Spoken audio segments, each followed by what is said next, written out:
This episode of the Young Turks is brought to you by Squarespace.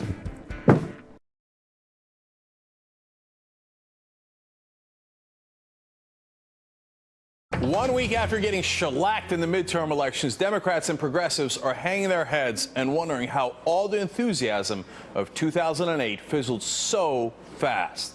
But Van Jones isn't having it. The former White House advisor on environmental jobs says this is not the time to lay down. He's telling the progressive base to buckle up and prepare for battle. Jones says two major fights lay ahead in the coming session of Congress. One is the fight to maintain social programs, and the other is the struggle to save the Environmental Protection Agency. We're apparently already struggling with that. So Van Jones is a senior fellow at the Center for American Progress and a senior policy advisor at Green for All. And obviously he joins me live from Washington. Van, you know, a guy who might really help in this struggle is the President of the United States of America, but it seems so often that he's laying down. In fact, today we see his deficit commission, the two leaders of it came out and said, yeah, you know, we're going to raise the retirement age. How do you feel about that? Well, look, first of all, I remember the campaign, the slogan that we had. The slogan was not, yes, he can. The slogan was, yes, we can. And for the past 2 years, most progressives have been sitting back, munching popcorn, blogging and tweeting about what the president is not doing. There was nothing that stopped us for the past 2 years from getting out. There was never a major labor march during one of the worst economic recessions we've ever had.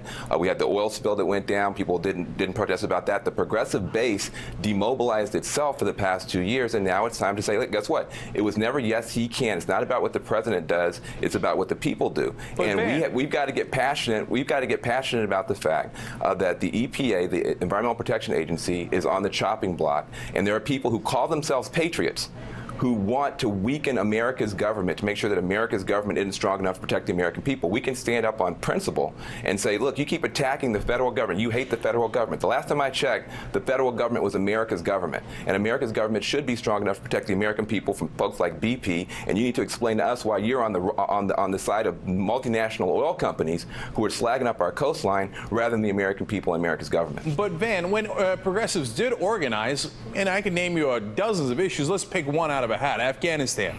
So when some progressives said, hey, we got to get out of Afghanistan, a lot of Democrats and other progressives and liberals would come in and go, oh my God, how dare you criticize the president? Don't do that. Don't do that. You're weakening the Democrats. So should we take those people and put a boot to them and say, get, and stop listening to them altogether and full-scale attack? Listen, what I'm saying is I love your color, I love your passion. We need more of the color and more of the passion back. This is what I believe.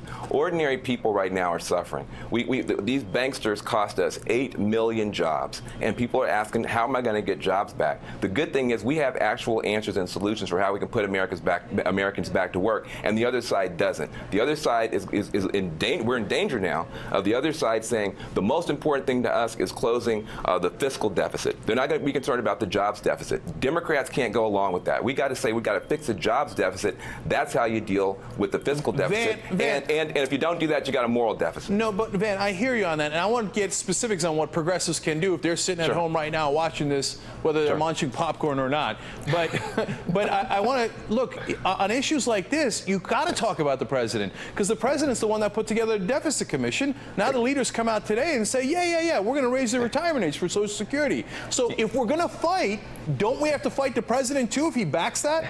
Hey, listen, here's the thing. I've never seen, I mean, you know as much history as I do. You show me the progressive movement that in the history of this country that sat around wondering what the president was going to do 24 hours a day. We aren't on our own game. The president of the United States will have the strength to do what he needs to do when we show the strength that we have.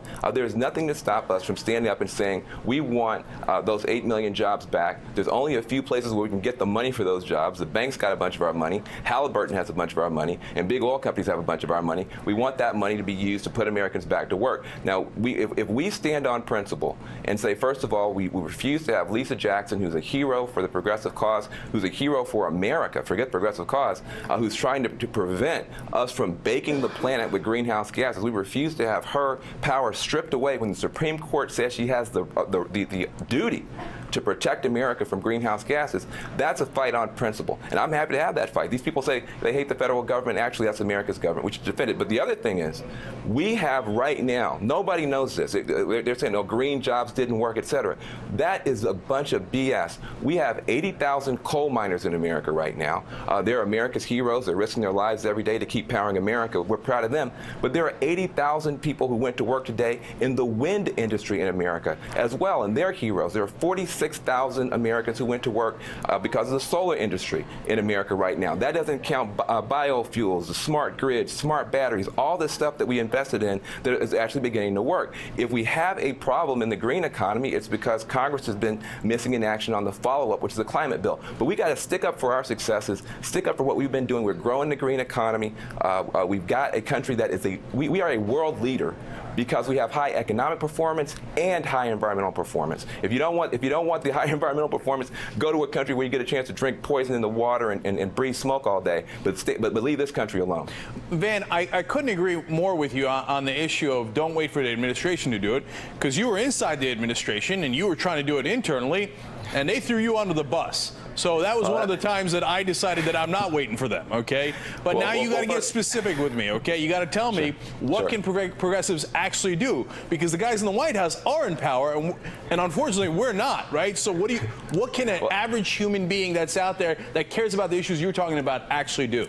Well, first of all, I served in the White House for 6 months. I was honored to do so. I resigned. Nobody threw me anywhere.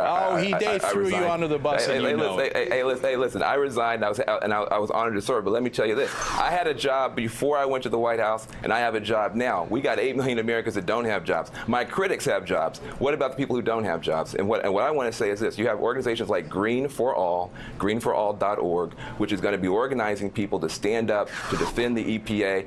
Elisa Jackson put the word protection back in the Equal Protection Agency. The Republicans want to take it out. We got to fight over that. There will be a fight to impose an austerity program on this country. Look, guess what? The private sector already imposed an austerity program. It was called the whole Wall Street collapse. We don't need the federal government to then put a public austerity program on top of the private one. There are going to be organizations, Move On and others, are going to be sticking up for the need for the American people to be put back to work, and on that basis we can pull people back together.